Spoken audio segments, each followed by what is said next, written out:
Sense అనేది ఉండాలా, common sense ఉండాలి, లాజిక్ అనేది ఏదైనా మాట్లాడేసరికి.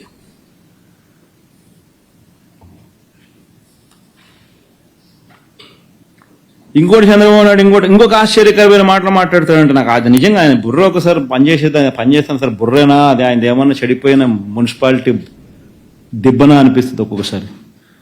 ఆయన ఏమంటాడు, చిన్న చిన్న దుకాణాలలో మద్యం కొనుక్కునే వాళ్ళు, ఈ చిన్న చిన్న దుకాణాలు, ఈ 2900 చిన్న చిన్న గవర్నమెంట్ దుకాణాల్లో మద్యం కొనుక్కునే వాళ్ళు ఒక్కొక్క బాటిల్ ఏదో నేను ఎంత అని చెప్పి కనుక్కుంటే 120 రూపాయలు అని చెప్పి ఒక చిన్న బాటిల్ చెప్తాను. ఆ 150 రూపాయలు ఇచ్చి కొనుక్కునేవాడు చెక్ ఇచ్చి కొనుక్కోలే, క్యాష్ ఇచ్చి కొనుక్కుంటా ఉన్నాడు అని అంటాడు. అసలు వాస్తవం చెప్పానంటే పాయింట్ ఆఫ్ సేల్లో డిజిటల్ పేమెంట్ను తీసుకొచ్చిందే వైసీపీ ప్రభుత్వంలో. వైసీపీ ప్రభుత్వం రాక మునుపు పాయింట్ ఆఫ్ సేల్లో డిజిటల్ పేమెంట్ లేనే లేదు. అయితే ఎవడైతే వచ్చి కొనుక్కుంటాడో వాడు క్యాష్ ఇస్తాడా, డిజిటల్ పేమెంట్లో వాడికి ఏదైనా పెడతాడా అనేది వాళ్ళ ఇష్టం.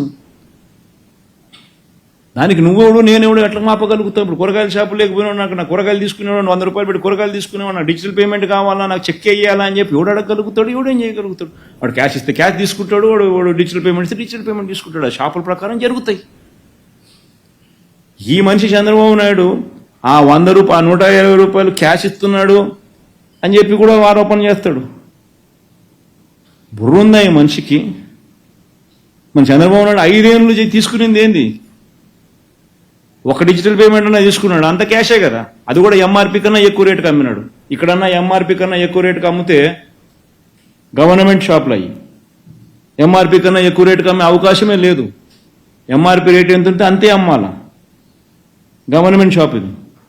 అక్కడ ప్లీజ్ సబ్స్క్రైబ్ డాట్ న్యూస్.